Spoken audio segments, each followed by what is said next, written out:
right. Good morning, good afternoon, and good evening, wherever you may be. Thank you for joining us. Another episode of Catching Up with Jacob. And here he is, fresh from his West Coast trip. Jacob Prash, how are you? Blessings in Jesus. I'm doing well. Thank you so much, Marco. God bless you, Jacob. Good to see you in good health and vibrant and ready to go for today's episode. It was good to be with you and with James in California, despite the Amen. fire. Despite the fires and Obama being out here, Oh it boy, might as well, well be smell like sulfur. But anyway, David Lister, how are you in Tennessee?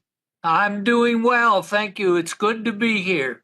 Amen. God bless you, brother. I gotta get my door. Somehow it just came open. Jay, down the 210 freeway from my house, undisclosed location, down in the heart of the beast. Yes. Hello from North Hollywood. God bless you, Jay. Good to see you, brother. And I guess is in the belly of the beast too. Davy in Australia, captured by the socialist government of I don't even know who it is anymore, but it's supposed to be Albanese, but you're there behind enemy lines. How are you? Yeah, doing good, thanks. Doing good, thanks. And yes, I've always another week. And you have. God bless you, brother. Good to see you. And of course, we want to welcome all those who are watching live and those who will watch later. Catching Up with Jacob. Jay, what episode is this? 217? Yeah. 218, I believe. 18. That's it. That's right. It was last 17 this last week. So welcome to another episode. And we are in every kind of platform you could imagine, including X, including Rumble, including Telegram, including Vimeo, even Facebook Live. I know Zuckerberg's changing his tune, so he might be happier with us now. And YouTube as well. But we appreciate those platforms that have been with us for a long time, including Rumble, when you can ask those questions.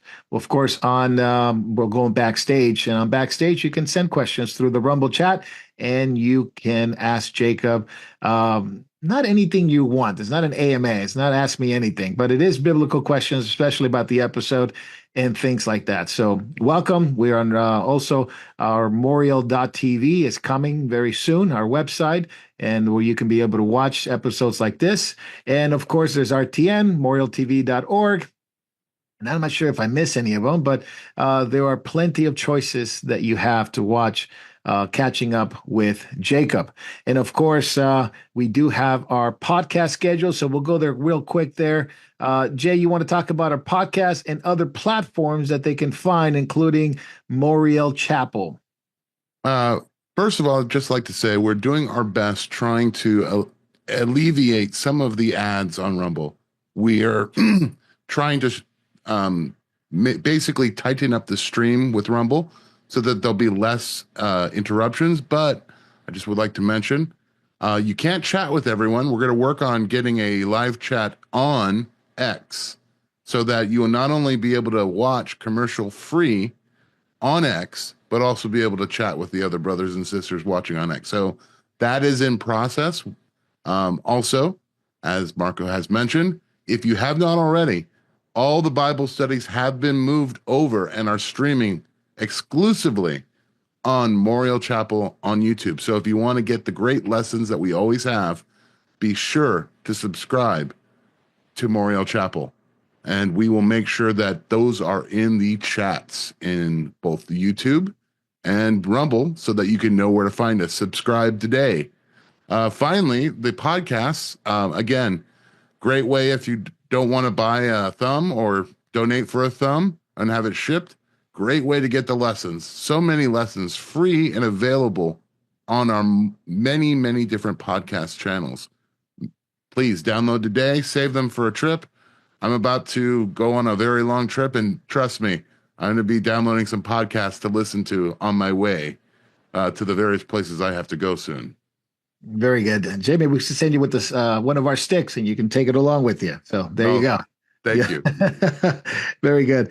Just wanted to ask Jacob, where are you going and what are you going to be doing? And you also got an announcement about something for prayer, something we can commit to prayer. Yes, after very long delays, and I mean speaking about years, due to COVID and then due to war in the Middle East, at long last, the production of the documentary that we've been working on concerning the return of Christ entitled Why Is This Time Different, is well underway.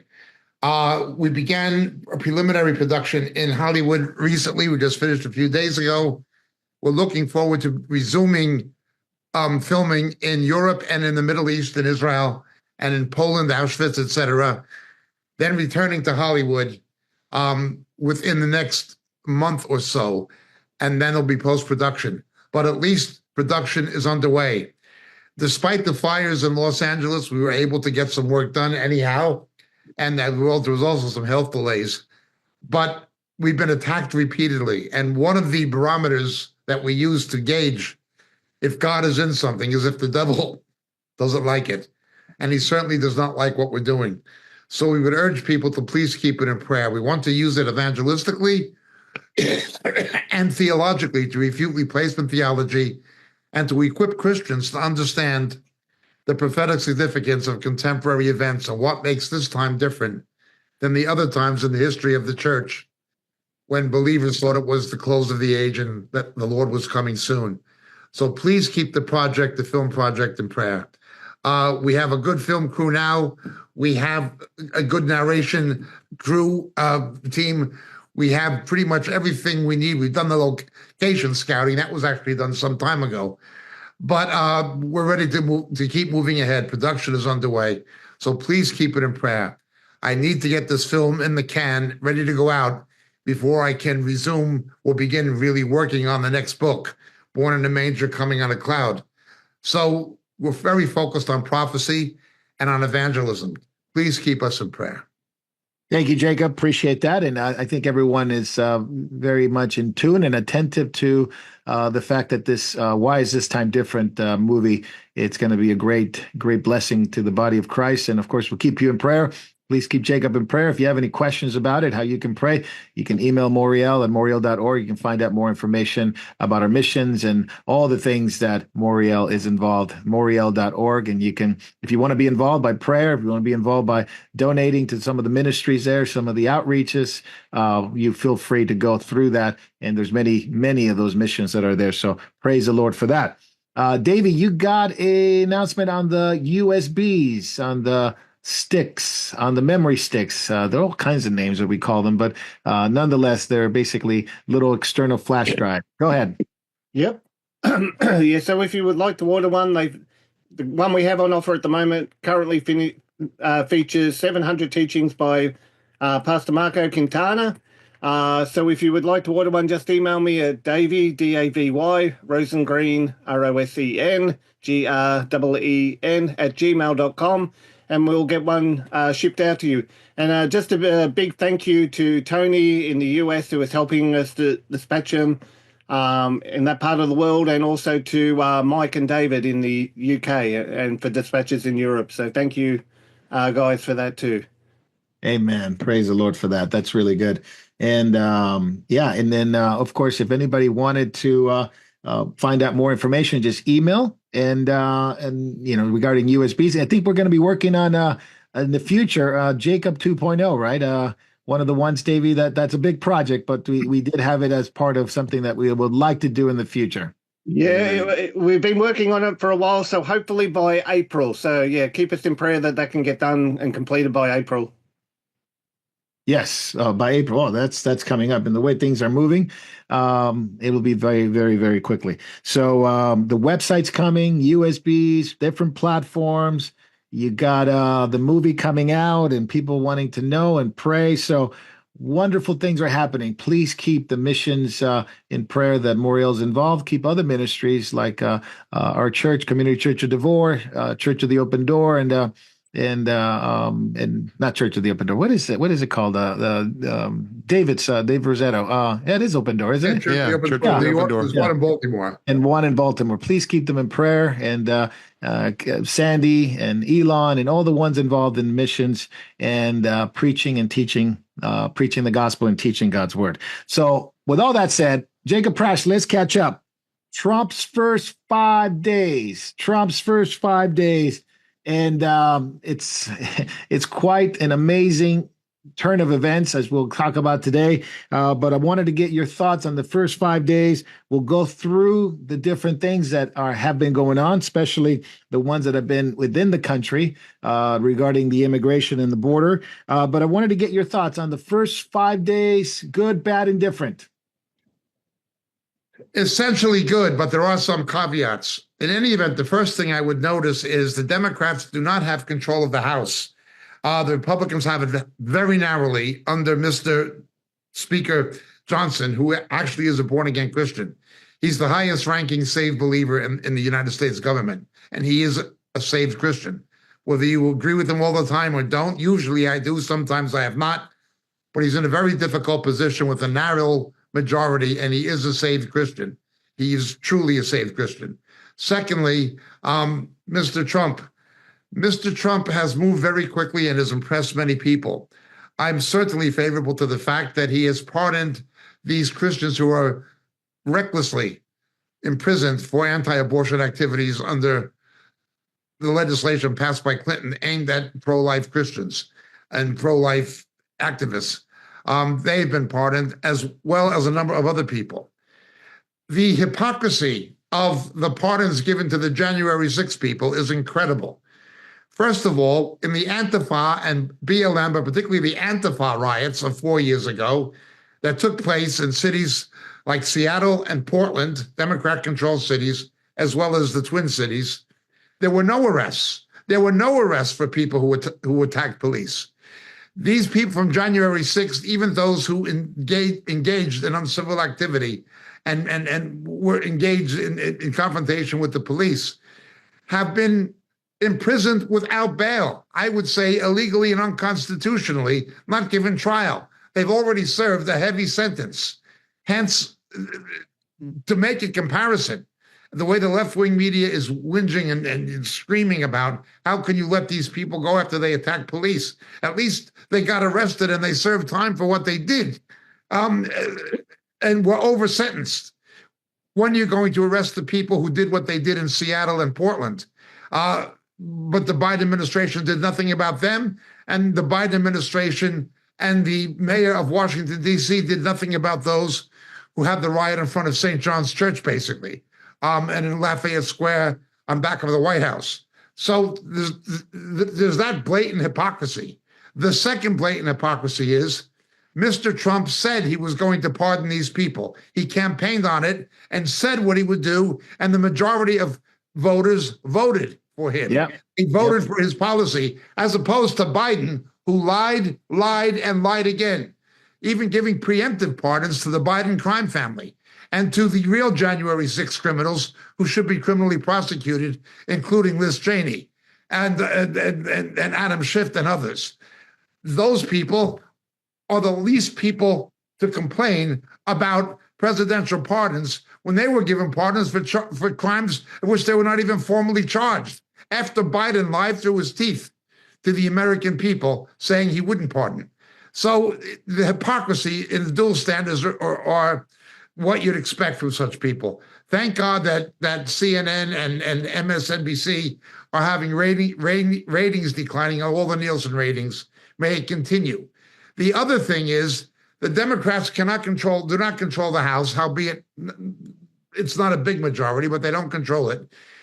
They don't control the Senate, and they don't control the White House. The only thing they have left is left-wing judges. So that's the card they're playing.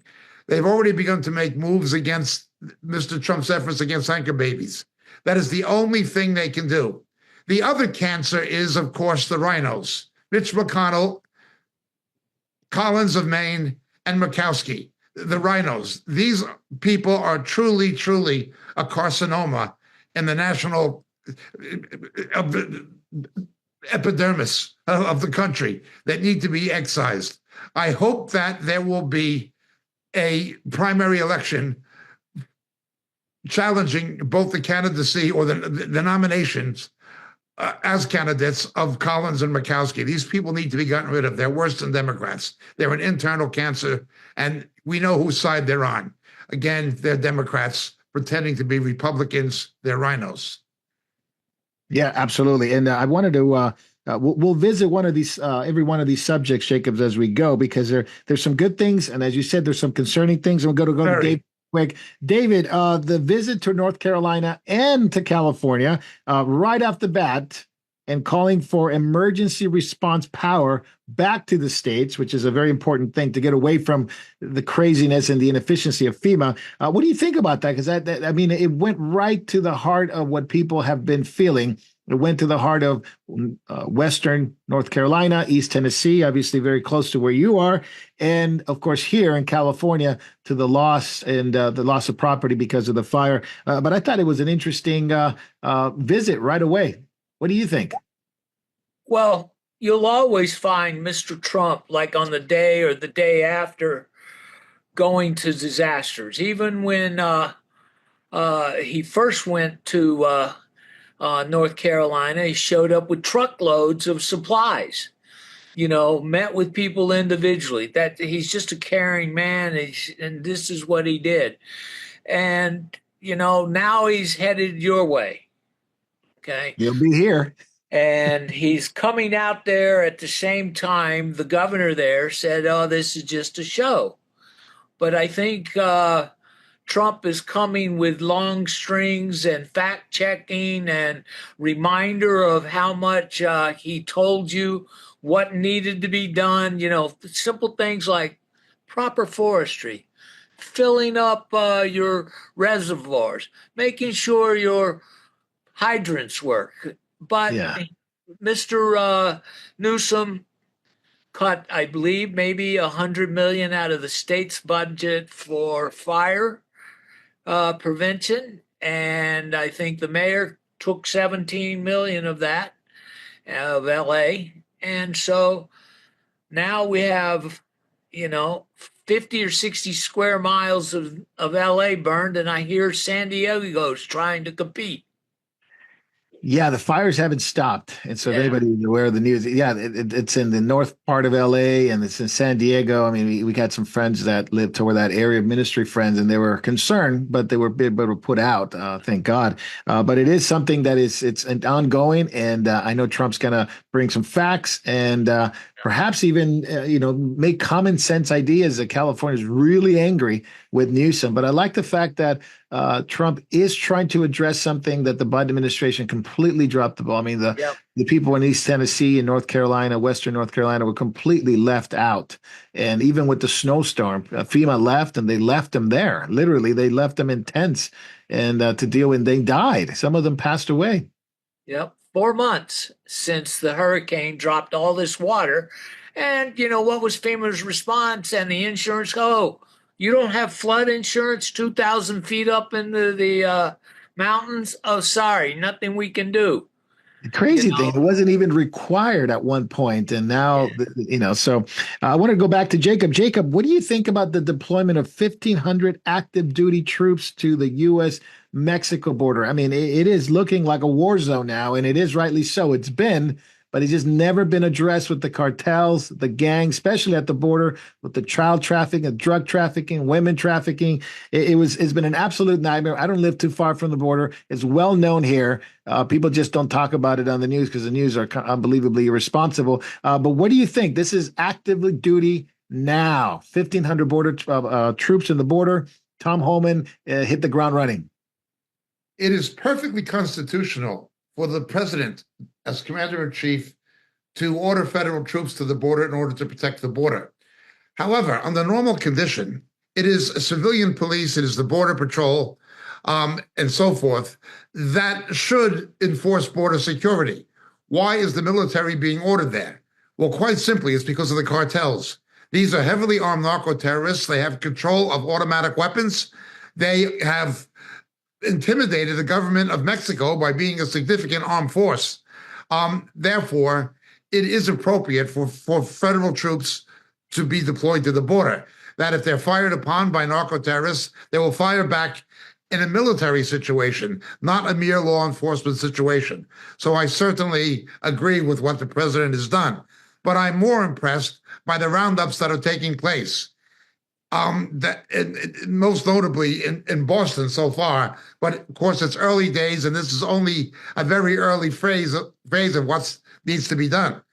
How the governor of Massachusetts and Pritzker of Illinois and Johnson, the mayor of Chicago, and the mayor of Denver, and that ridiculous mayor of Boston, these people look like they're pro-crime. They look like they're pro-rape. They look like they're pro-murder of American citizens. They look like they are pro-human trafficking. That's what they're looking like in their refusal to cooperate with federal authorities.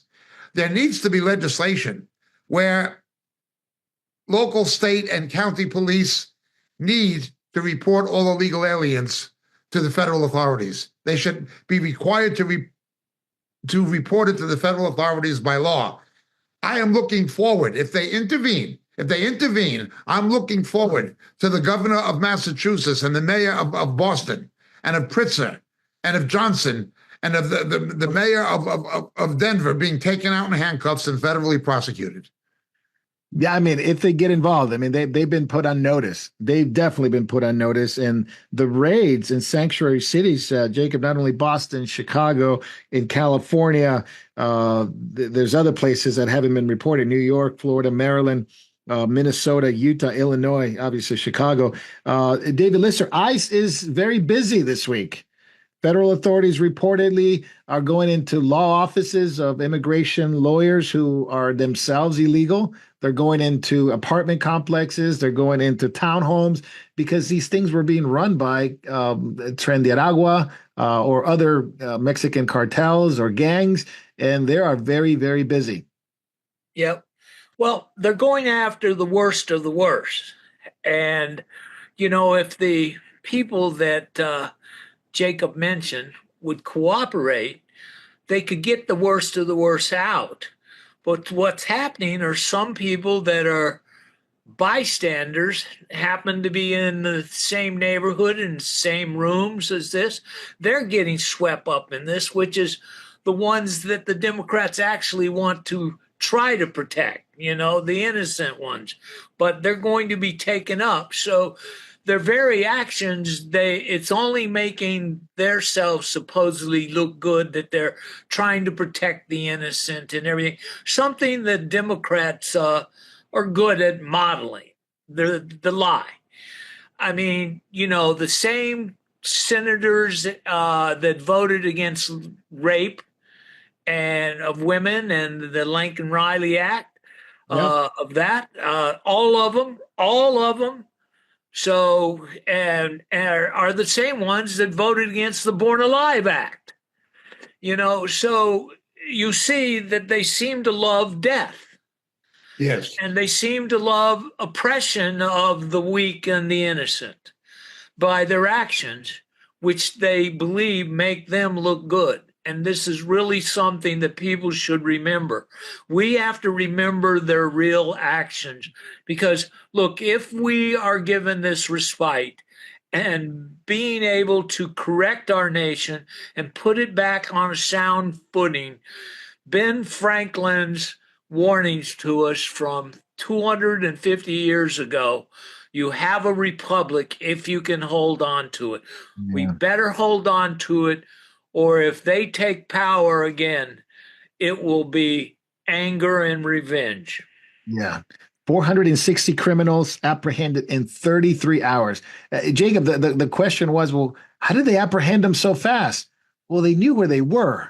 Yes. This, back to the previous administration, they knew where they were and what they're doing. It was very simple to just follow, very common sense where they were. They were tracking them. They just couldn't do anything. So there's a lot of, and granted, there's a lot of people that are angry. There's a lot of people that are relieved, especially Hispanic community, Blacks community are very relieved in Chicago, California, New York, because they see justice because they were being targeted. The real question I would have is, can ICE subpoena voting records in California in order to detect the location of illegal aliens? And if there's a refusal by the governor of California to do so, can he be indicted? That's what I'd be interested to know legally. Is it possible to, by law, require those voting records to be released as part of an investigation to locate illegal aliens. Because we know in California, routinely, anybody who's gone to the Division of Motor Vehicles see that they will not even question people. That California has the voting imbalance it has simply because of illegal voting. Nobody doubts this. It is ridiculous that you can't get on an airplane or get a library card without photo ID, but you're allowed to vote in California because of the progressivists. No ID required. No ID required. But we do like that when Trump heads out there, that was one of the things that he talked about on his way out there, that we're going to need to have voter ID. He's got this big ball of money that the Democrats are salivating over because to rebuild their C-40 city out there and get ready for the Olympics, get ready for the World Cup. They need this money because they're 80 billion in the deficit. That's so it. They're going to need it. But apparently Trump's plan is to monitor how they adapt his programs of forestry, water management, voter ID. These were some of the things that he said that he's going to be looking for. And they'll have to come in monthly, make sure it gets done, because California has a real good way of losing billions of dollars. Like we don't know how to count. We don't know how to count. 24 billion homeless. Now you have more homeless. We don't know where the money is. Oh, I know where it is. I do too. Yeah. All you got to do is go, let's say, to go to offshore accounts and find it. Palo Alto. Yes. The Newsom's French laundry place, the restaurant he likes to go. Jacob, I wanted to ask you, the New York Times ran this headline that Mexican cartel being labeled a terrorist organization may not be good for the economy. Are you kidding me? That the New York Times, who approved this, and why would they even run something like that? That they're defending drug cartels, basically. The New York Times has not existed as a newspaper for at least 35 years. It is really the New York Slimes. That is what it is. The Washington Compost and the New York Slimes. Bezos is beginning to change his tune because it's in his political and financial interest to do so, as has the LA Times. The New York Times is holding out, New York being the kind of stronghold it is of insanity and stupidity. This is what's happening. How can narco-terrorists responsible for dozens, if not hundreds of murders in Mexico and dozens in the United States, and tens of thousands of people dying every year of fentanyl, how can it be detrimental to the national interest, economically or otherwise, to designate narco-terrorists as inimical to the economic interest of the country? This is complete stupidity. Anybody who reads the New York Times ought to have their head examined. David, what do you think? I mean, it was blatant to say.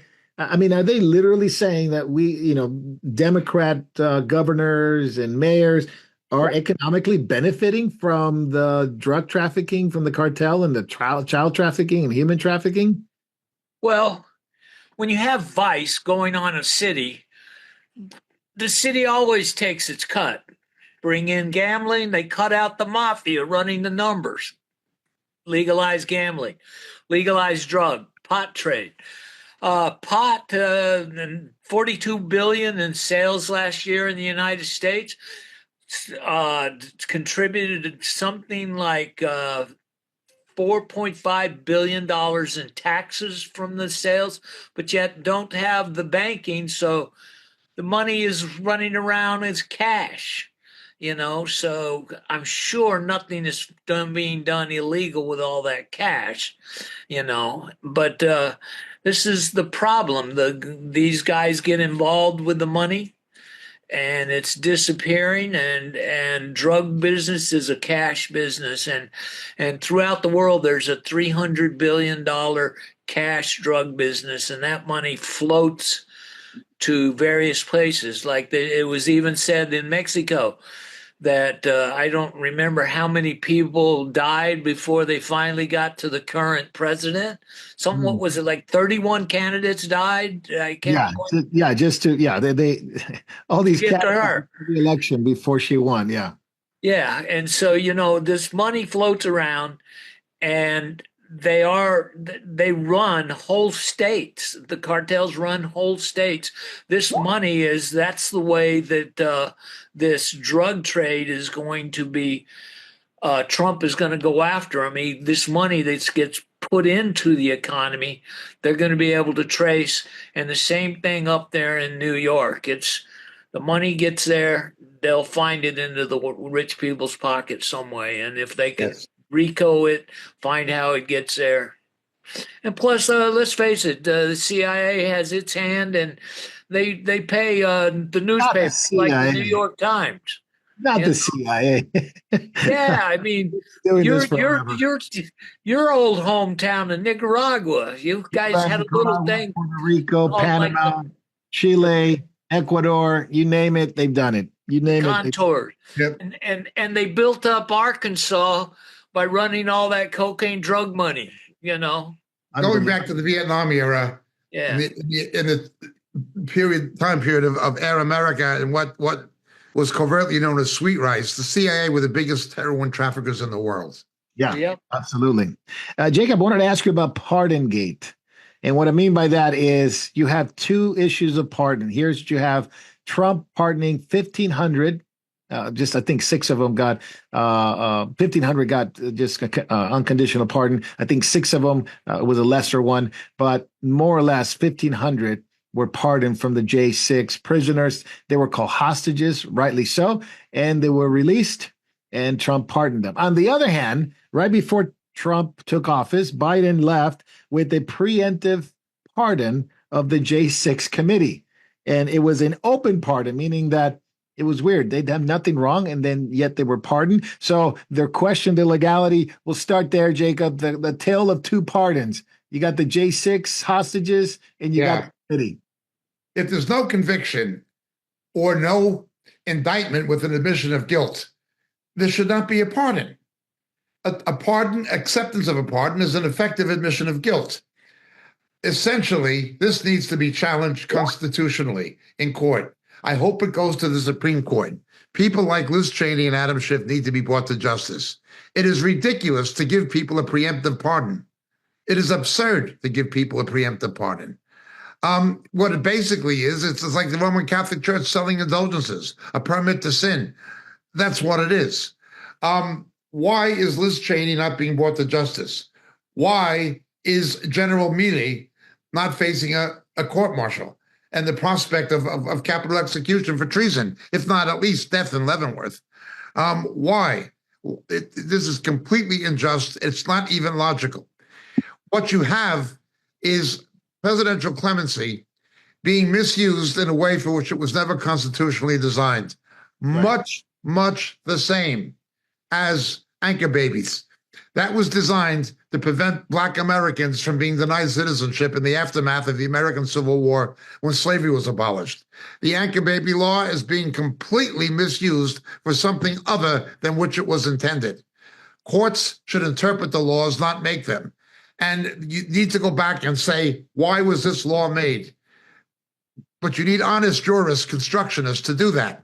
Unfortunately, we have a mixture of actual jurists and political activists who should not even be allowed to be judges to begin with, much less in federal appellate courts or the Supreme Court. Amen. David, I wanted to ask you this. Fauci got a pardon going back to 2014, just without any wrongdoing seemingly, but January 1st, 2014, retroactively. What does that tell you? Well, Jacob talked about there's an implication that you're guilty of something if you accept the pardon. The Supreme Court said that very fact. If you take a pardon, there's the implication that you're guilty. And so I, for one, would love Mr. Rand Paul is talking about investigating that period of time, bringing Mr. Fauci in, letting him be exposed for all the things that he's guilty of, gain of function research, hiding all the stuff that with China, his funding of China, all this sort of stuff. And he can come out, and if he tells one lie, he's now guilty of perjury, Got and him. now he can be put in jail. But Wow. I think I wouldn't mind. I wish they would go back further for Mr. Fauci to 30 years when he was trying to do genocide and with HIV people and his AZT, who was killing people with this. And scientists, there's a book out there on Mr. Fauci and genocide dating that far back. So, and because of that, Mr. Putin and Russia would like to have him. So when we're finished with him, I have no problem shipping him over. And Mr. Putin can do what he wants because he's not going to be able to tell the truth through hard questioning by Mr. Paul. Because look, we all know the Democrats love the lie. You can see it in their actions. They do not know the truth. They have a spirit of error. And when they have a choice between the lie and the truth, they always accept the lie. They would prefer hearing the lie.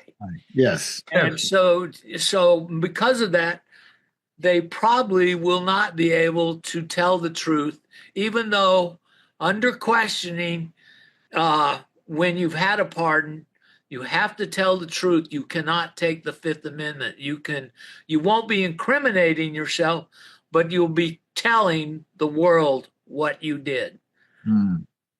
Jacob, what do you think about the revocal of the revoking the 51 intelligence agents that were involved, and especially the Hunter Biden laptop, the revoking of security details of Mike Pompeo? I mean, it was like rampant. John Bolton, all kinds of things happened by revoking security details of these security agencies, including his former CIA director, Mike Pompeo.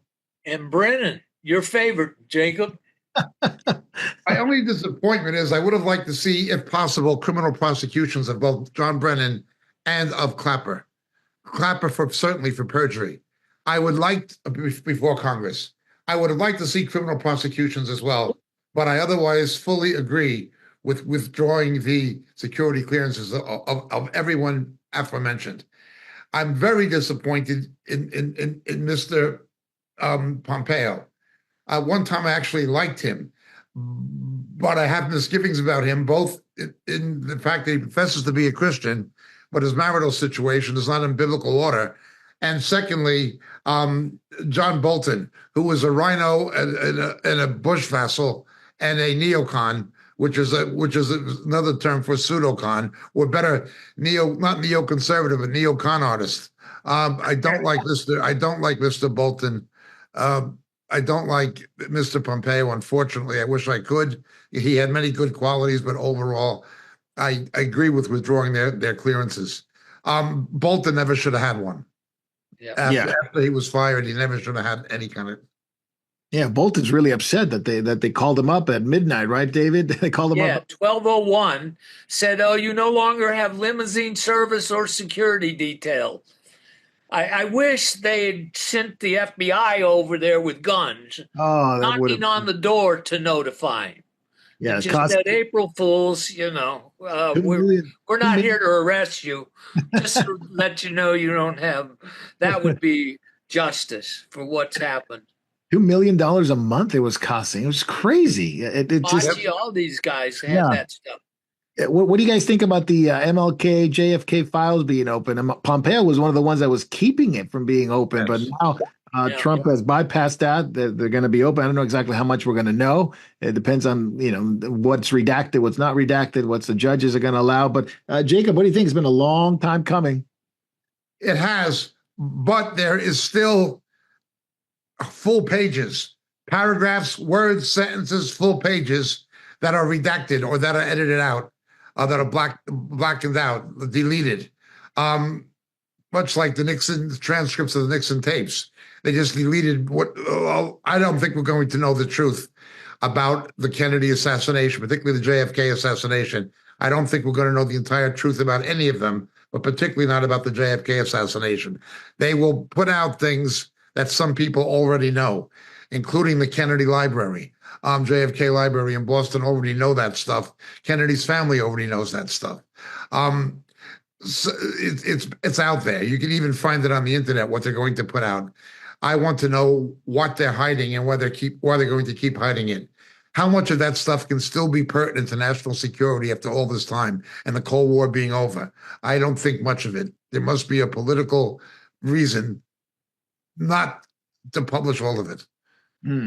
Yeah, David, what do you think? We talked about this before. We want these files open, and we were hopeful in 2016 they would be. In 2017, the first Trump administration, Mike Pompeo blocked it. He said it would be crimes against humanity. I'm not sure what that means, but he wanted to keep America safe, he says. I don't even know what that means either in terms of like, why can't we know the truth? But what do you think about this? JFK, MLK, Pompeo, and now hopefully something can be known.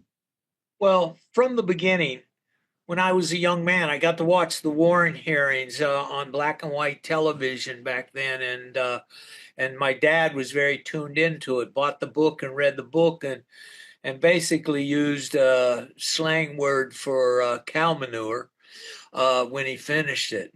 But that was my dad, and he was a military man and had secret clearance. So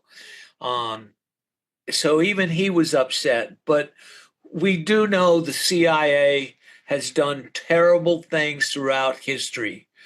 And Lyndon Johnson was no friend of the Kennedys. The CIA was not a friend of the Kennedys. The mafia wasn't. So there's a lot of suspects around. But, my generation, we liked Mr. Kennedy. He appealed to us, gave us a new sense of hope for our country. But the assassination of him really took that hope away, and caused a lot of stuff because we knew something was going on that was not right. And after that, Johnson got us into the big time into Vietnam. We lost 50,000 of our finest. At the end, even my father, who was a hardcore military man, he knew that Vietnam was a political war. He would tell me, "Oh, we can bomb this side of the street, but not that. We can't bomb over here. We can't blow the dikes up." Look, he said he watched as the Russians and Chinese were offloading military weapons, Yep. and they had the ability to blow them out of the water. And he said we couldn't do anything, and so it was just terrible. And as a military man who loved America, it was breaking his heart over it. His heart. Yeah. I wanted to ask you, David, too, about the Chip Roy introduced a bill which Trump is supposed to be supporting, and at least that's what he said, in regards to not funding the UN, and notice the language, UN Population Fund, which is basically a front for abortion and sterilization all across the world, including China. The U.S. has been putting money into this. They tried to take it away in 2017 and eventually came back with Biden, but now there will be a bill, Chip Roy, Trump administration, no more money for you if you're going to support abortion, especially through the UN Population Fund, quote unquote. Yeah, the UN is definitely involved in depopulation. They're definitely involved in wars. I mean, they're stormtroopers that go to protect nations in war are long known for the rape of women throughout. Them and Oxfam over there in England was caught doing this. Yes. And these things are not peacekeepers, they're destroyers. And they're hurting the people and the innocent over there. So getting us out of the United Nothing, I would love to get out of it. I mean, like, their United Nations fund was over there in Israel in the what they call Palestine area. And they had terrorists as actual Hezbollah terrorists and Hamas terrorists employed and they caught a film showing them burying weapons real near the hospital. They kept hostages in the hospital, and those UN employees said nothing or did nothing to help the situation. And people wonder why the hospitals had to go, because they were terrorist jail cells for hostages. And so you're a builder, Mr. Trump. Kick them out, say, look, we've got a great place for you. It's called The Hague. Go over there and we'll wreck that building and build something good. Real something good. Jacob, the pardon of the 23 pro-life activists was seen by many, of course, as a good thing. I would agree. Some are actually upset that because they violated the FACE Act, which is Bill Clinton's law in 1994. But these 23, including grandmothers, 17-year-old Eva Adel, 89-year-old, sorry, she was a survivor of the Yugoslavian Civil War as a young child, and she came to the U.S. Obviously, it was not the Civil War, it was a communist that came in against her, but she was also imprisoned by the Biden administration. Now she's free, 23 of them ahead of the March for Life, which is going to be this weekend. Your thoughts on that? Well, again, the left-wing media and the pro-death lobby are incensed. They're up in arms about this. Of course, they were much more subdued when in his barrage of departing pardons, Mr. Biden actually pardoned someone who murdered a child.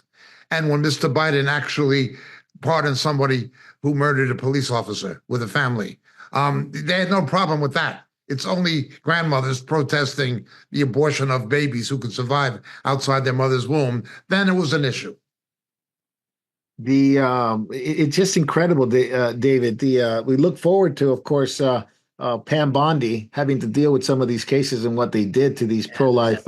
Some of them are Christian, some of them are Catholic. Nonetheless, they're against abortion. And it's this year. This is the 52nd anniversary of the March for Life, which I think is it J.D. Vance who's going to be speaking today or tomorrow?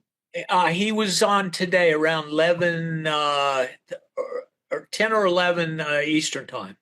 Gotcha. So a lot of good things, and I don't want to take away from the fact that these is a definite change and a definite welcome to what we've had the last 4 years, which it was just against children, against babies, against anything, against moral, against anything that was good and wholesome, including even Trump trying to defund the gain of function biolabs, and so the government would function, gain of function. But Jacob, on the other hand, some are good. You mentioned earlier at the beginning of your statement, some not so good. And this is one that, I just don't have any explanation except that this is not good. They have a press conference on day 2. Larry Ellison, Sam Altman, forgive me, I threw up in my mouth. He was there. And the SoftBank, the owner of SoftBank from Japan. And Sam Altman is a villain. He's a crook. He's a Democrat. He's anti-Trump. I'm not sure why he's there. Larry Ellison from Oracle has been known to work with the deep state agencies. They want this mRNA AI technology for a cure for cancer. Somehow they're going to develop it in Texas, supercomputers, AI technology. They want $500 billion. You can imagine where they're going to try to get it from. They're grifters in my thing, but it's a lot more dangerous than that. And yet Trump was in on this. So your thoughts on that and kind of unpack that. Larry Ellis, of course, is the founder of Oracle. And it's such a big company. You may as well be saying something like IBM. Everybody has to do business with it, including government agencies, including deep state agencies. I'm not sure I would bring any indictment against Mr. Ellison for doing business with these companies, because everybody does business with General Electric. Everybody does business with such companies. With the deep state, with Sam Altman, it's something different. Yeah, Sam Altman, I consider to be a rather sinister character and potentially dangerous person. Absolutely. I'm also very concerned about Mr. Trump's son-in-law, who again is pro-transhumanist. What I can see happening, without any reference to Mr. Trump personally, he is not a believer and the world is in the power of the wicked one. As I've reiterated repeatedly for many years, anything that fallen man can use for evil, he will. If AI can be used in the war against cancer, it will still ultimately be used for evil. What did stir me a bit, well, it stirred me quite a lot, was the supercomputer. They're saying it's going to be based in Texas. Yeah. That is going to be, I'm not saying it's the problem with the computer itself, but it will be a step towards the image of the beast. All of these technologies are going to be misused because man has fallen and because the world is in the power of the wicked one. Am I saying that these technologies cannot potentially be used for good? No. Am I saying is there a problem with the software engineering and the computer science in and of itself? No. But there's a problem with fallen man and the fallen world. Although there's a potential to be used for good, we can be sure it'll be used for evil, and the evolution of these technologies are pointing towards Revelation chapter 13. And when you're dealing with people like Sam Altman, and you're dealing with other people who are transhumanists, even in Mr. Trump's own family, the good things are camouflaging the bad things. Now, I'm not saying that's by design or by conspiracy or by any malintent or nefarious motives by Mr. Trump himself. I'm simply saying watch it and beware. Christians are being very, very naive, only looking at the positive, but not watching the overall picture and the ramifications of it in the longer term. Very good. Jay, I'm going to go to you real quick. This is bizarre. I don't trust Larry Ellis as far as I can trust him. Maybe Jacob likes him. I don't particularly like him. I like him. I'm just saying there's a reality. Oracle is so big, everybody has to do business with it. I understand, but they've been caught doing some things that I wouldn't want to do. But anyway, Sam Altman, definitely a villain. Democrat, anti-Trump, crook, yes. You name it, he's done it. Why is he there? Why are they? I don't even know how to unpack it. I don't even know how to ask the question. Why? Go ahead, Jay. Well, first of all, as you can see, my brain is no longer being scanned. It is free from any type of broadcast from the government at this point. So I'll speak to you frankly. You think that? I mean, the tin can absolutely filter all of it out. Oh, so anyway, to begin with, I would have to say this. This is just another boondoggle. This is money on the table for technological development. So let's talk about SoftBank, first of all. Japan is in the worst financial crisis it has ever been. And the head of SoftBank Japan is giving a bunch of money. Masayoshi Son. Yes. He's giving a bunch of money to technology for AI. Second, let's talk about this. Technology has offered a cure for cancer since I've been born, and even before that. And yet, with the miracle of artificial intelligence, if you only accept some mRNA vaccine into your blood, we will make sure you never have cancer. Ooh. There's lots of people who will believe that because remember a few years ago when they said we could flatten a curve if we all accepted an mRNA, a vaccine? 2 weeks. And by the way, just so we all can be frank, how much money went into that, and how much money was made for certain pharmaceutical companies? Not that I'm saying that that's wrong. That's capitalism, but this is the same retread of the same tire. But now you're using AI technology to somehow, I don't know, use it as antiseptic to make it seem like we're actually doing something good for the economy. I think Sam Altman is a grifter.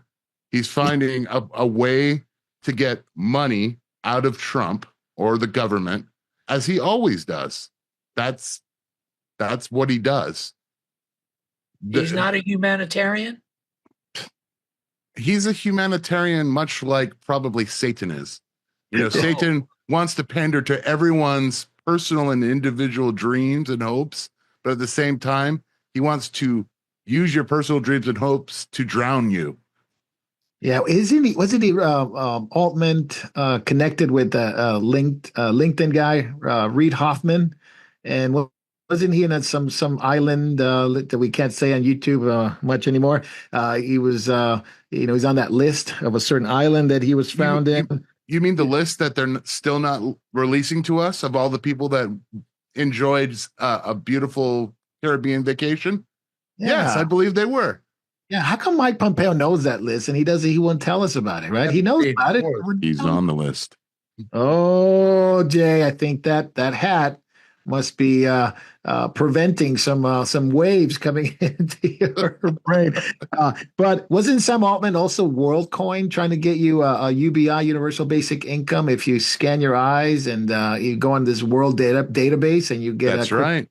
You free? get a free, That you get guy, 20 yeah. you get $20 Yeah. basically I in think euros. that we would do ourselves well to take careful note of the remarks in this regard of the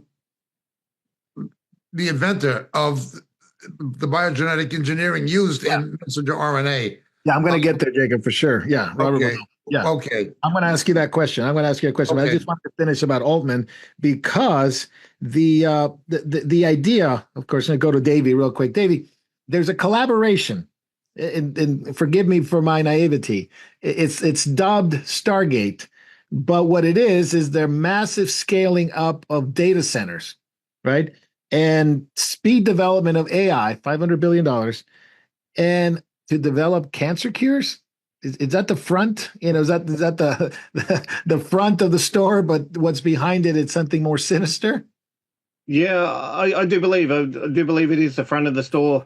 It's kind of like we've seen like a massive explosion in the investment in mRNA technology, even here in this country. And in fact, just in the last 3 days, there was a company in Queensland and that work on mRNA vaccines, the patches, being able to give you the vaccines without having to have an injection. And they just received a $3.2 million, and we're talking US dollars here, grant from BARDA in the US to keep working on this. We're seeing the advancement of this all the time. I do believe it's the front. We know a lot of the people behind this technocrats. They have this idea of transhumanism. They want to basically live forever and all the rest of it. I kind of wonder if they might actually get their wish. In Revelation 9, where it talks about that period of time of 5 months where death is taken from the earth, they'll actually long to die, but can't. I'm wondering they may get a taste of what that's like. But the thing is, look, these people are spiritually dead. It's kind of like we're all going to die, but death for the believer is it's nothing to fear. It's just kind of like, to be absent from the body and present with the Lord. Who wants to be kind of like in this world forever? Some days it's kind of like it'd be better to be with the Lord, the way things are going. But technocrats kind of, haven't got that mindset. They don't realize they're spiritually dead and they're only thinking of the physical body. It's kind of like, okay, yeah, they just want to get you jabbed. I've got to be careful what I say. Yeah. Well, I know we're on YouTube. But they just want control. They just want control. And then it comes down to patents. Who is your have you got patents in your body? Are you your own, without me saying too much on YouTube. Oh, I got you. Jacob, real quick, let me just respond to something that Davey said because it reminded me of something. It's a 2-tier system. Think about it this way. They're going to give you the mNRA to cure you from sicknesses, supposedly. I mean, which we all know they're very effective. They work wonderfully. Okay. And then they want to put your memories and your knowledge inside the AI so that you have consciousness inside the machine. Connected. You're connected to the transhumanism. Yeah. It is it's a transhumanism cell. Yeah. You can't link it any other way. Mental and body as one with the machine. Yeah. Jacob, the inventor of mRNA technology, Robert Malone, came out and said, "This is outrageous. What are you doing? It's not supposed to be like this." Go ahead, Jacob. He is sounding the alarm on this. Dr. Malone was totally right about the COVID vaccine hoax, and he's right now. He makes it clear that he likes Mr. Trump, but he also makes it clear that Mr. Trump has a blind spot. Mr. Trump equates being smart with being right or being good. He looks upon people of high intelligence and ability, and he sees them as being somehow non-sinister, just based on their intelligence, human abilities. People particularly successful in business. That is his weakness, according to Dr. Malone. And I must agree with Dr. Malone. Donald Trump has trusted people because of abilities that have backfired on him in the past. Mike Pompeo being an example. Mike Pompeo graduated first in his class at West Point. You can't be a dope and graduate first in your class at West Point. It's a competitive school to get into. And to graduate top, he's not. And now Mr. Trump has taken away his security clearance.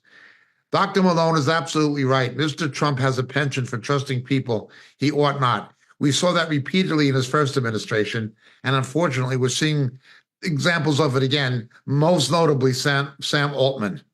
Yeah, that's supposed to be. David, go ahead. Yeah.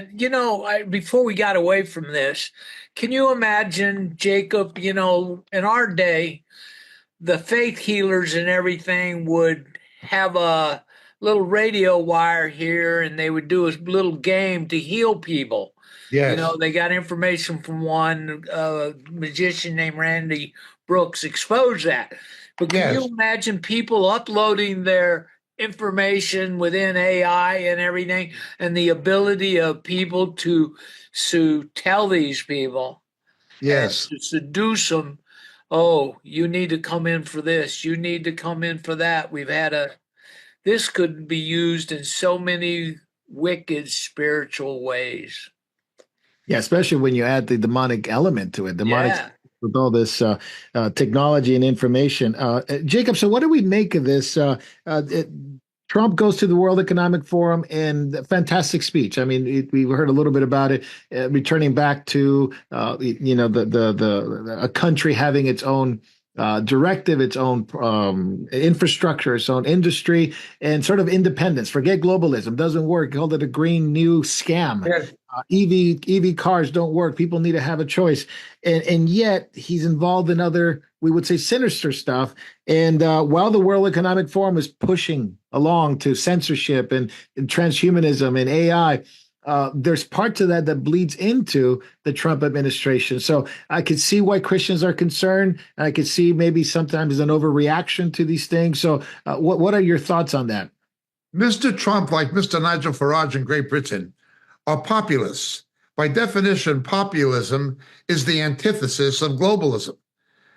The WEF is actually globalism. I call them the Schwab slobs. This goes from everyone, David Andrews in Victoria, Australia. It goes to Ardern in New Zealand. It goes to Pierre Trudeau. It goes to many people. Certainly Newsom. Many people. They're just basically students, proteges of Schwab, who's a very dangerous man, an enemy of democracy. And what you see happening coming out of Davos is basically socialism for the rich. It is neo-feudalism. Populism is the reaction against that. And Mr. Trump, he gave a good speech, but he needs to be very, very careful. Very careful. Yeah. David, what do you think about that? Because, I mean, it sounded like the antithesis of World Economic Forum, for sure. Nuclear arms reduction, energy efficiency. He wants to make the U.S. the number one energy producers. He said, we got liquid gold. We have all these things. And yet I would venture to say that he probably agrees in principle with some of these technology that's coming in, that's without guardrails, AI could become a detriment to society. Well, he's a natural man. He doesn't understand the things of the spirit.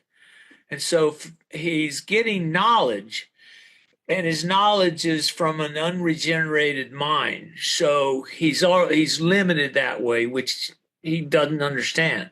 Pragmatism. Yeah, without God's wisdom. So he's limited, and Christians should understand this, because we need discernment in these perilous times that Paul talked about.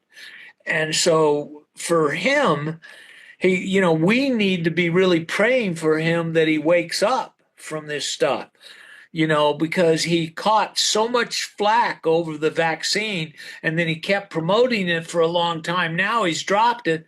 But here is Larry Ellison saying, look, we want more MNRA.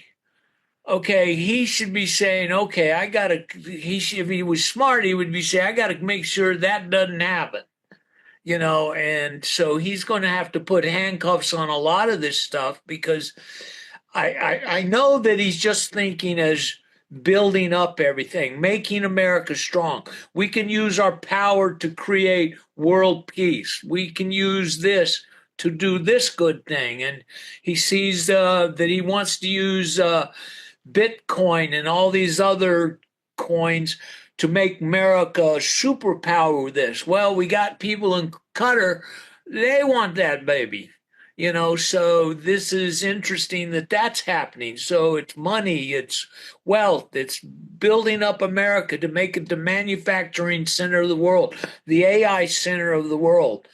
These are great dreams and great things, but let me tell you, the world is, they're good to say and there's some good thoughts in them, but the world is not going to stand by and just take it.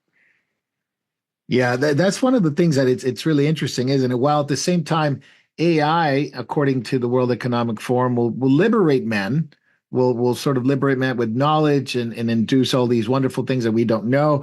And yet they want to curtail speech and they want to censor speech because of the AI and through the AI. And this is happening in the EU. The European Commissioner. Well, you'll know the truth from those guys, and it'll set you free. Amen. Amen. Unfortunately, the AI is going to be used for those very reasons. Evil. So it is something. And in Australia, David, you can comment on it. The plans to expand hate speech laws, even in conservative states like Queensland. It's interesting, isn't it? Yeah, it's not good here, and they're repackaging that too, camouflaging that too. It's kind of like they won't be straight out with it too. It's kind of like they're doing the same lies, just repackage it a different way. It's all for your own good, Let's protect the kids. No, that's a lie.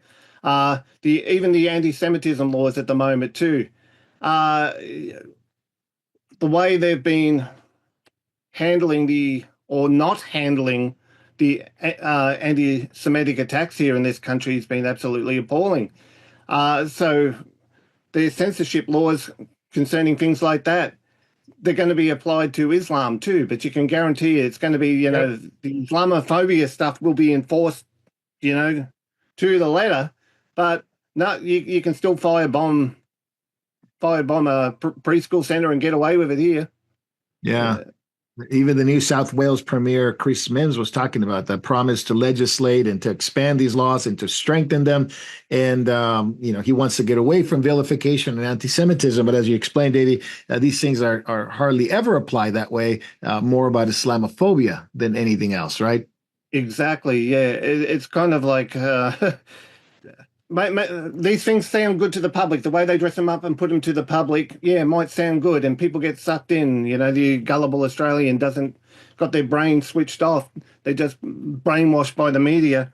You need to look. These people are liars. Look, all these people are liars. That's all they do. They're liars. They're out for their own political advancement. They're out for themselves. Look. People are gullible. People think these people actually care. They've got your interest. They've got your back. No, they haven't. All they care about is their retirement package, how much they're going to get for themselves. They're just in it for themselves. They're grifters, basically, the definition of grifters. Yeah, people have no idea how evil these people are, Yeah. Jacob, I want to ask you something. This just came down the news. This is South Africa. This is Ramaphosa just signed an expropriation act into law. Legalizing the expropriation without compensation marks a major turning point in the rights of South Africa. Yes. The ANC seizing the land without compensation has been signed. I know we didn't talk about this at the beginning, but this is sort of just came down the line. Your thoughts on that? We have a ministry there. Moriel's in office there. Yes. Got believers there. You've been there numerous times. Your thoughts on what's happening with Ramaphosa in South Africa? I was in Bulawayo of Zimbabwe when the first farms were seized, and then I was up in the north at Lake Kariba, and I saw the farmers with the bandages around their head. I came to South Africa. This was maybe 25 years ago or so, And I told some Christian businessmen in South Africa that the future of South Africa under the ANC is what Mugabe has already done in Zimbabwe. You're going to see land seizures just taking place in South Africa. The only thing is Mugabe just allowed it to happen and didn't enforce the laws. Well, in South Africa, it was done with the blessings of the corrupt ANC government. The ANC is in a precarious position. The average black person is far worse off now economically than they were under apartheid. And I was against the apartheid. I thought it was racist and unjust. But white people have exited the country in droves. South African black people have seen far worse infant mortality, far worse AIDS fatalities, far worse unemployment and underemployment. Everything has gotten worse for black people in South Africa as well as white people. So the ANC was in a precarious position, and it is going in an increasingly radical position to try to consolidate power and preserve its own interests. These are people who have to continually live in the past and blame the apartheid of the past for the present. It's a situation where you've got a naturally rich country like South Africa, naturally rich, the richest country in Africa, one of the richest countries in the world in terms of natural wealth. Singapore has no natural wealth, almost none. Yet it became independent in the late 1960s, and it is a futuristic city-state. You look at what's happened, they have no mineral resources like South Africa does, and none of the gold, yet it's rich. High per capita income, high per capita everything. I mean, it's got its problems, but it's an affluent place compared to South Africa, which has gone from apartheid to something economically worse than apartheid. And all the ANC can do is blame the legacy of the past because it cannot justify the present or give any hope for the future. It is completely corrupt. The ultimate victims of this are going to be black South Africans themselves. The black people will be hurt worse than the white ones because so many white people have already left to the United States, to Canada, to Great Britain, to Australia, and New Zealand. Moriel has a lot of people on our mail list in Australia and New Zealand who used to be on our mail list in South Africa. Yep. And it's getting worse. Yep. And I saw this coming and I said it, and I wasn't the only one, but I certainly said it to the Christian people of South Africa. I feel very, very, very sorry. The ANC is death to South Africa. It's death to the black people. It's death to everybody. It's death to the white people. They can only go on so long. What happened with Mugabe when they seized all the farms they seized and didn't replant the land and didn't manage the farming? Well, the people went hungry. What's going to happen in South Africa? Hunger is going to increase. Hunger is going to increase. You're going to see hunger. Well, there's already a certain amount of it, but it is going to get much, much worse. Infant mortality will get worse.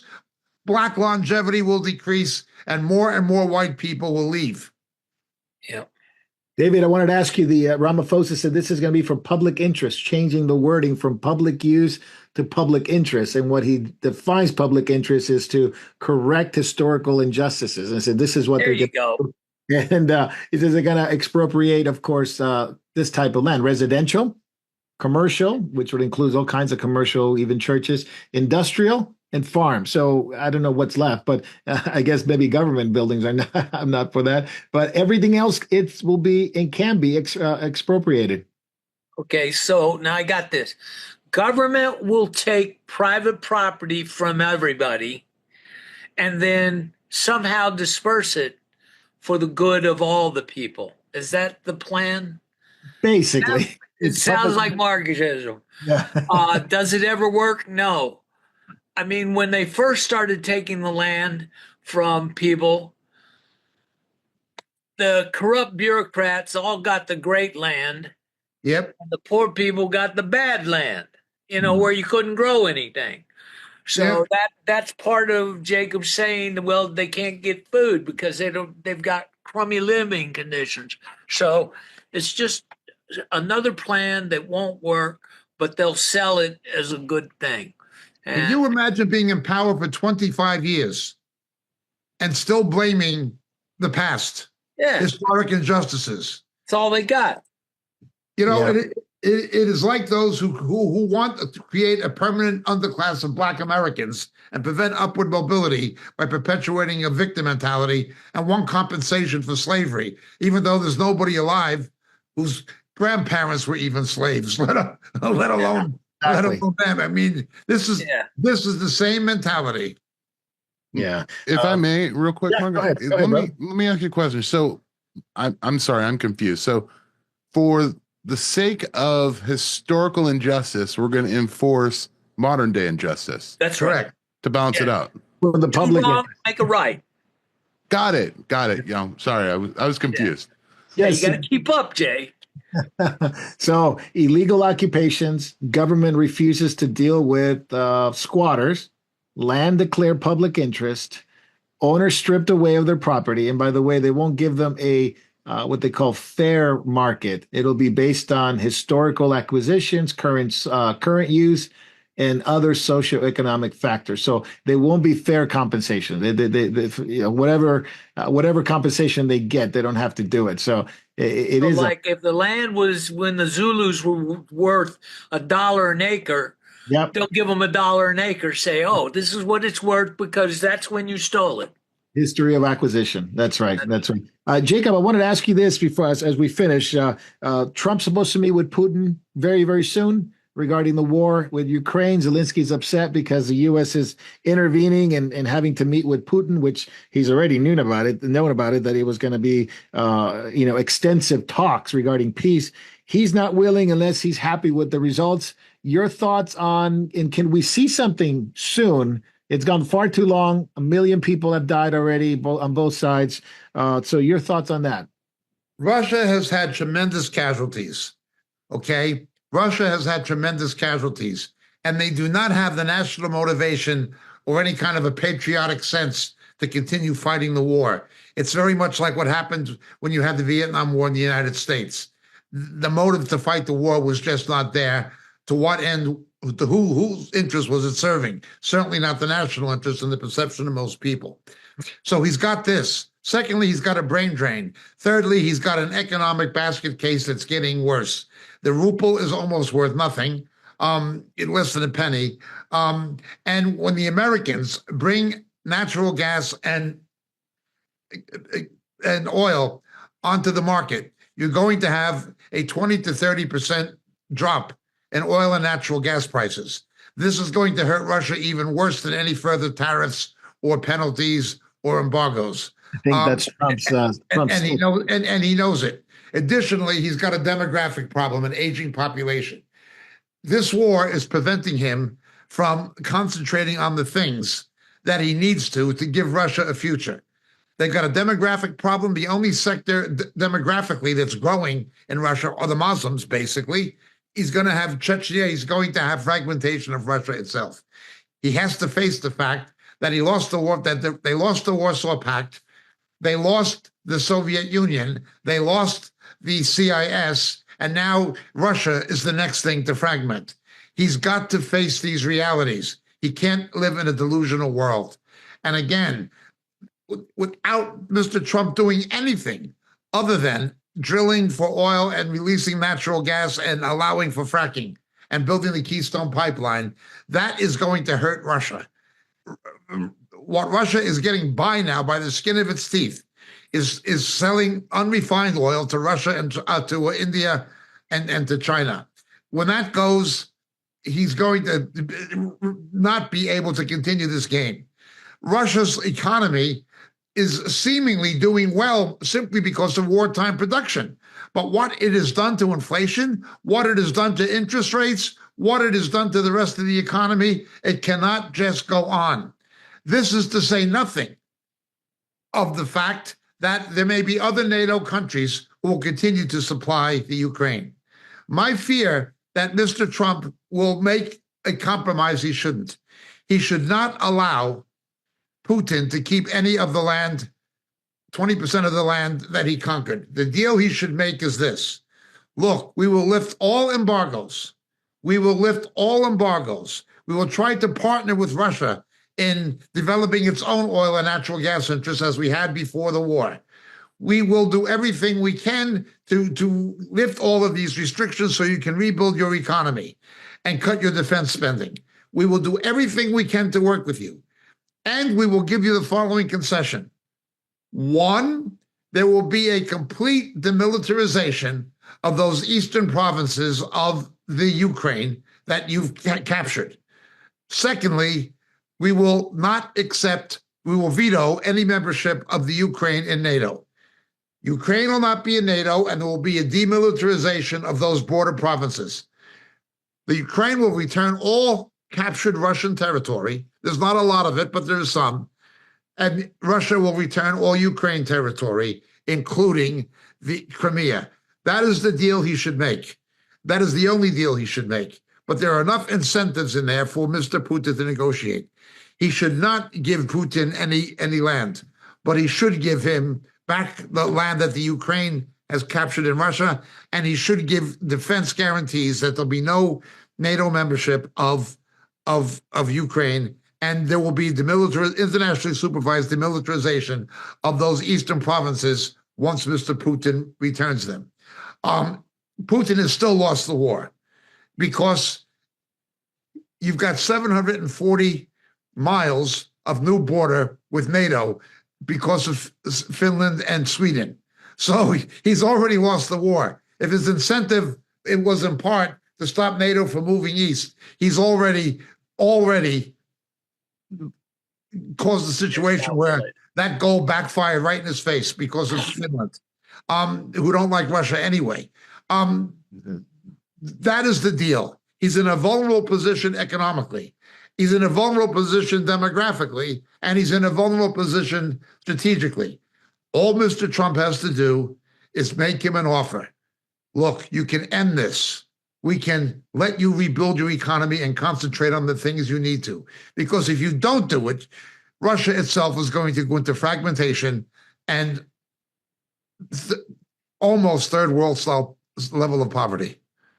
David, I'm going to go to you. He's got a carrot. He's got a big stick. So I don't know which one Putin's going to like. But what my question is, why is Zelensky so upset? I think one of the concessions should be you should have an election because Zelensky's a dictator. He doesn't want an election. He suspended all elections. So anyway, your thoughts on that? Why he's so upset? No more money. The thing is one thing that Jacob left out about from Mr. Bargaining Chip is he's got close to $35 to $50 billion in Western banks. Yes, release all of it. So that's another chip that he's got. Now he's going to need that to build back his country. Yep. And so as far as Zelensky, look, the guy is a con man. He wants to have 200,000 troops in there. Okay, 200,000 troops, $3,000 a month pouring into his country. Let's see what they would set up. What they had that made a lot of money was sex trade, drug trade. Yep. All sorts of graft. That would really start flowing from the West into the East. How to keep the money going. Yeah. The Biden administration, have an election, all these things. So, I'm waiting to see because it's been long drawn out war and it needs to end. And it's horrible. Yes. Yeah. And I want to finish with a couple of things regarding Trump, one regarding the church and one regarding Israel. Jacob, we'll start with you. The devil comes as an angel of light, Paul says. And you got this Bishop Bude, Marianne Bude, I think is her name. Marianne Bude from the Episcopal Church, who basically on her was supposed to be a prayer meeting, supposed to be a service at the National Cathedral, took the time to excoriate the president about, you need to be kind to illegals, you need to be kind to gays, you need to be kind to this.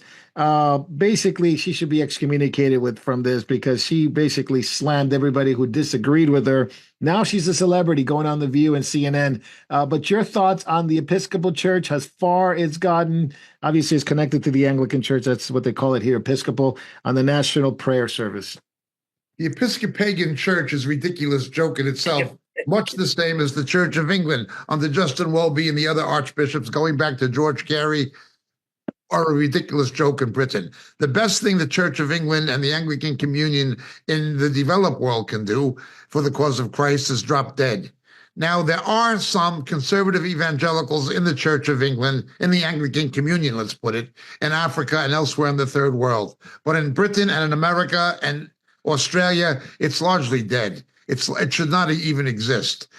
This says nothing of the issue that she's a bishop claiming to be an heir of the position of the apostles. Which one of the apostles was ever a woman? That is another issue. This woman is simply a left-wing political activist who uses religion as a platform to do it. Yeah. Now, notice something. Not the evangelicals, not Franklin Graham or Lorenzo Sewell, the black Pentecostal preacher, not the Roman Catholic Cardinal Dolan, not the rabbi who gave the bruchot, the benediction. None of the other clergy pulled a stunt like this or tried to make a political statement. Or misuse the Christian ministry or the ministry of religion for political purpose. Only she did it after the inauguration was over. She's a disgusting, reprehensible woman. And those who are singing of her as a hero are as disgusting and representable as she is. The New Testament says exactly what she is and predicted she would come. Holding the form of religion, but denying the power therein. They are exactly what David Wilkerson said would happen. They're going to use political and social activism as a replacement for the gospel to try to be relevant. The Church of England in America, the Episcopalian Church, it has had a 20% decline in less than a decade. Right. A 20% decline. May it drop dead. Please, Jesus, may it drop dead. It cannot be revived. It's gone too far. May the Church of England drop dead, and may the Episcopalian Church drop dead, because spiritually, morally, and theologically, it is dead. Bury the corpse. You know, David, Marco, I think there's a ahead. way you can identify these people kind of using some of the biblical terminology. They come dressed in robes of multicolored rainbows, and inward are savage wolves. Yep. Absolutely. Rapacious wolf. Yeah, she had all sorts of colors on her robe. Yeah. Jay, I'm going to go to you. The Episcopal Church rejects biblical authority.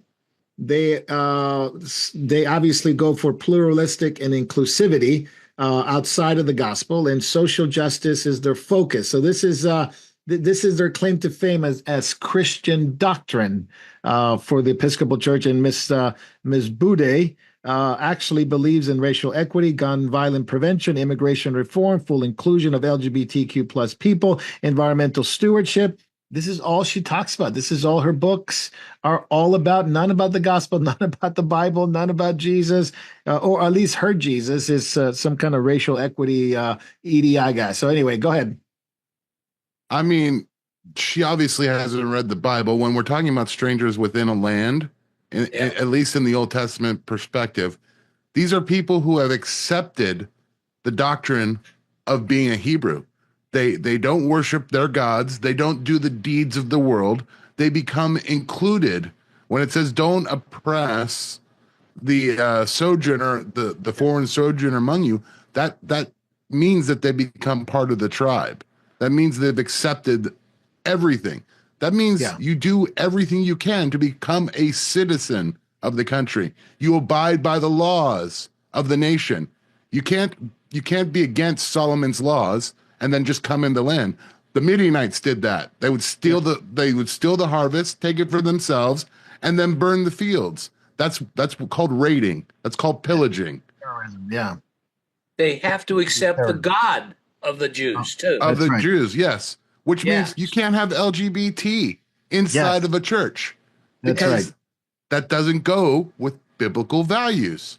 But yet they're changing they're changing everything. I would like to make a quick comment. Jacob mentioned Sewell. Now, I would just like to say, yes, he did a good job at the benediction, but I later found out that using his platform, he has now made a meme coin for himself. So I would go, I know. I would say beware of a man that uses a platform for prayer and then turns it into a marketplace for himself. Yeah. Yeah, Well, but he might be donating money to the church. We don't know what he's doing with it, Yeah. That's true. yeah. Well, Marco, are you supposed to preach at people like that, or do you preach to people? You're a pastor. Answer that question. always two people, never add people, and she definitely made a spectacle there in trying to go after Trump. But I guess these people do really well. They go to do well, and they do really well. Her theological influences are Henry Nouwen, which we all know, Catholic mystic, Barbara Taylor Brown, which of course is a practical mystic, basically, and relational spirituality and divine nature spirituality. This lady, Bude, is definitely a radical Marxist in robes of righteousness, quote unquote. Right? She is an apostate, and she doesn't believe in the gospel and the Lord Jesus Christ. So they twist scriptures to their own destructions. And of course, her son actually worked in the Obama administration and the Soros fund. I think it's a left wing PAC. So very politically involved, very politically driven. So, Davey, what do you think from far away Australia? The Episcopal Church in America, as Jacob talked about, the Anglicans in England, they're might as well be dead. Remember, the in England they don't want to be called a church anymore, but community, right? No Bibles, but walks in the park, walks in the mountains. But your thoughts on that? Well, unfortunately, I wish we could just confine it to the Episcopal Church or the Church of England or whatever you call it. But unfortunately, she represents represents a lot of what we see as Christian today, even in evangelical churches. And unfortunately, she represents everything that is wrong with the Christian church at the moment. It's Jacob, you nailed it. It's kind of like it's time to bury the corpse. It's kind of... Yes, the Bishop Jansen, who was a believer in Sydney, who was an Anglican, he tried to uphold somewhat traditional biblical values, but I don't think he succeeded very well, even though I do honor his efforts to a degree. But the Uniting Church in Australia is just as bad as the Anglican Church or the Episcopalians. The United Church in Australia is a complete and utter joke.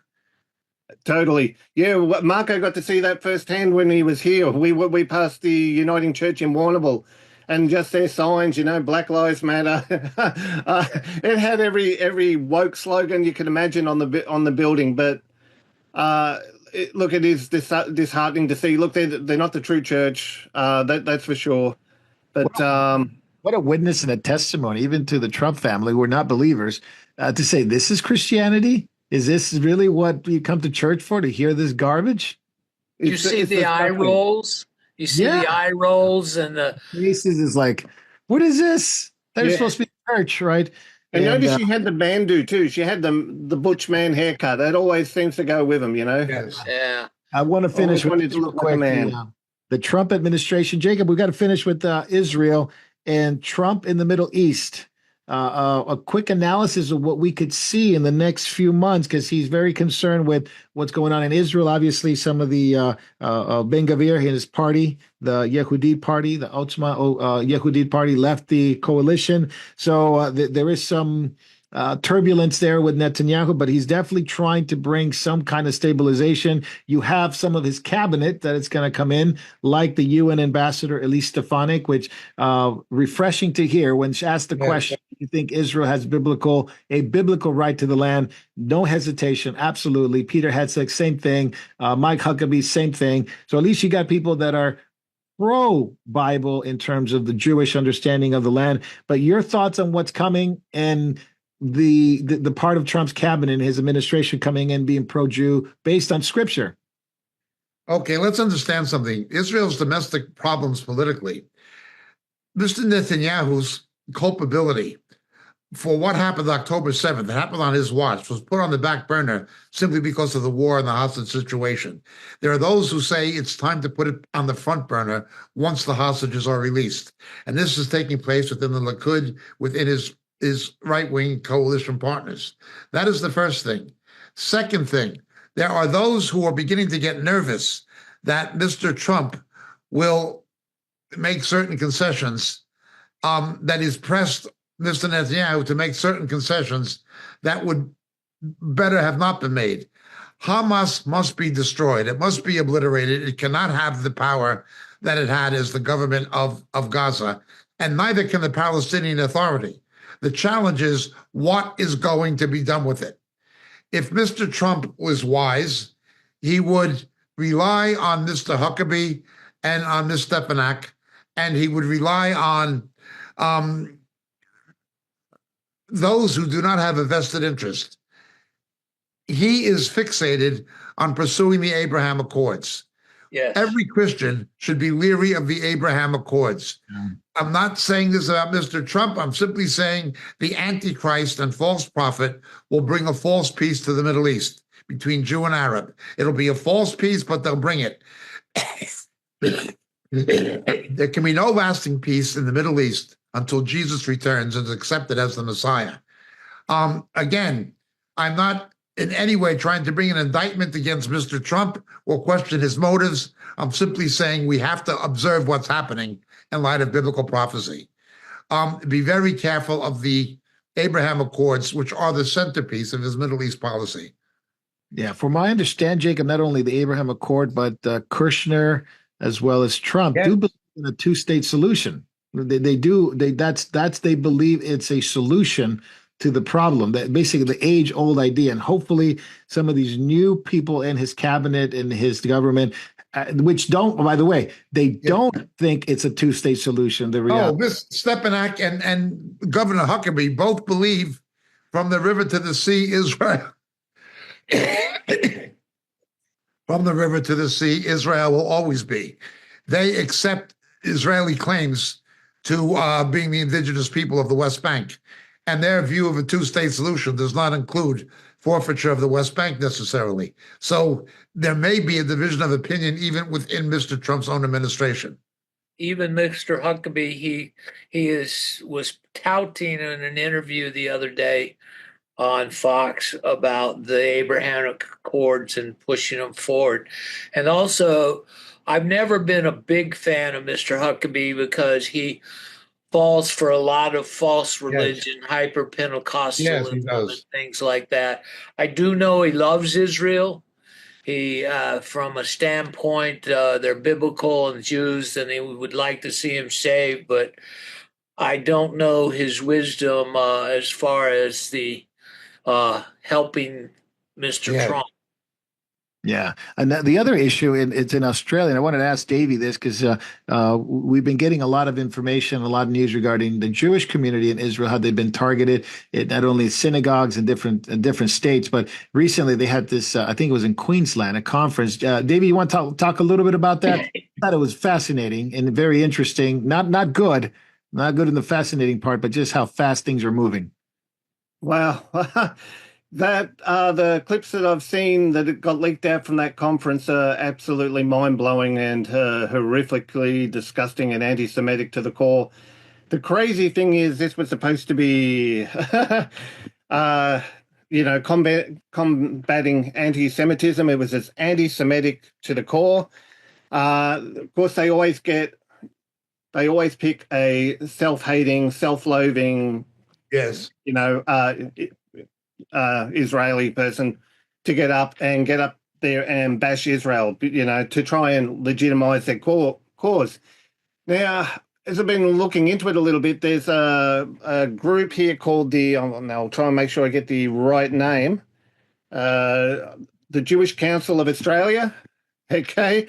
The Jewish Council of Australia, we've already heard before that they've been very kind of anti-Israel in their stance, it's kind of like very self-hating.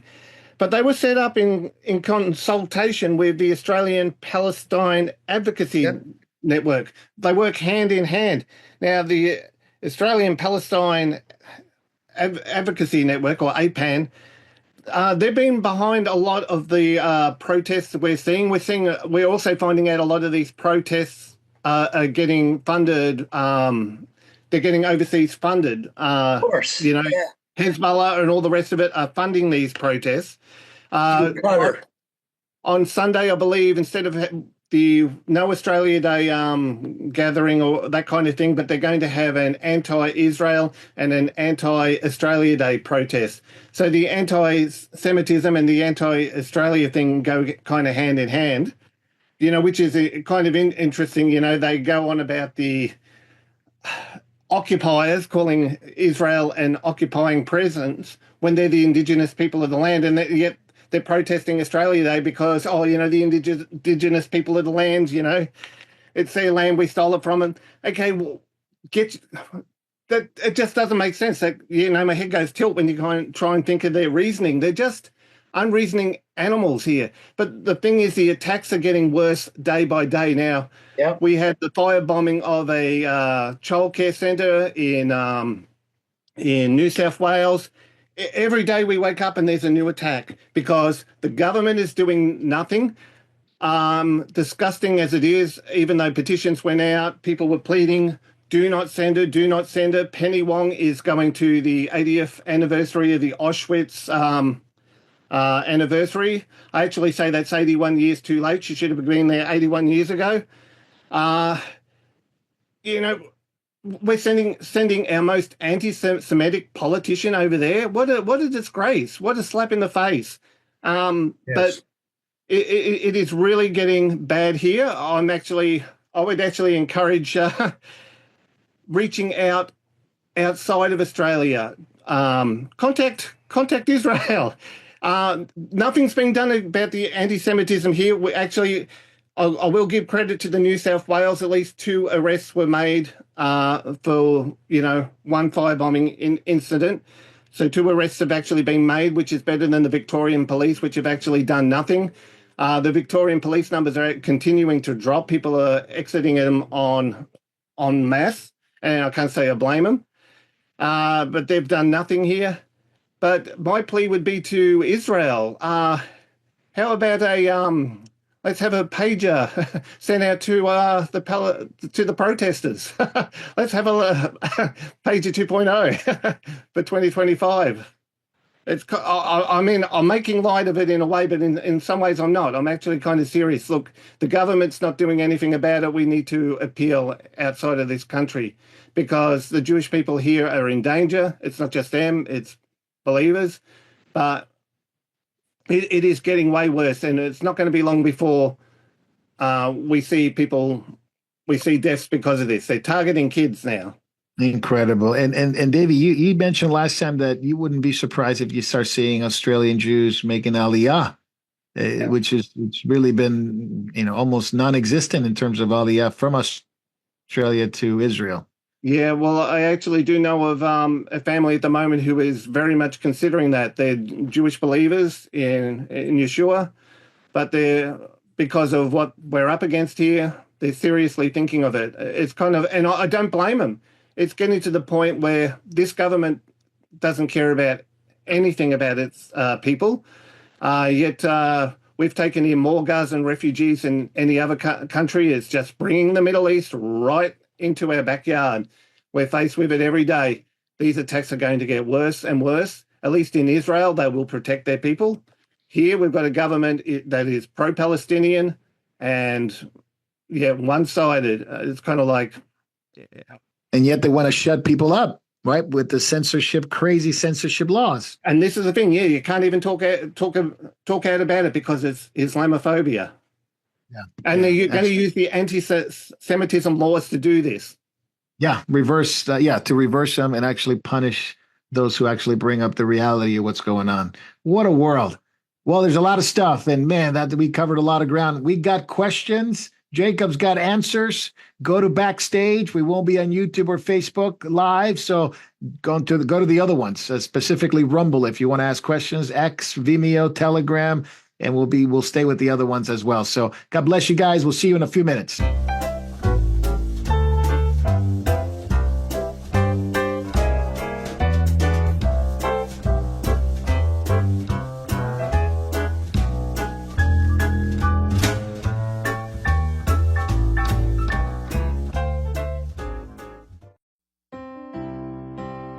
Hello, and thank you for watching Moriel TV. There are so many things that are happening at Moriel Ministries worldwide. from the Philippines to Japan to India to Africa and back to Europe and the United States. So many of our brothers and sisters are spreading the good news of Jesus Christ to this lost world. We are so thankful for your prayers. God has been faithful and has blessed us in so many ways. If you'd like to partner with our efforts abroad and at home, please take a moment to click the link in the description and help us as the Lord leads you. Thank you very much, and God bless.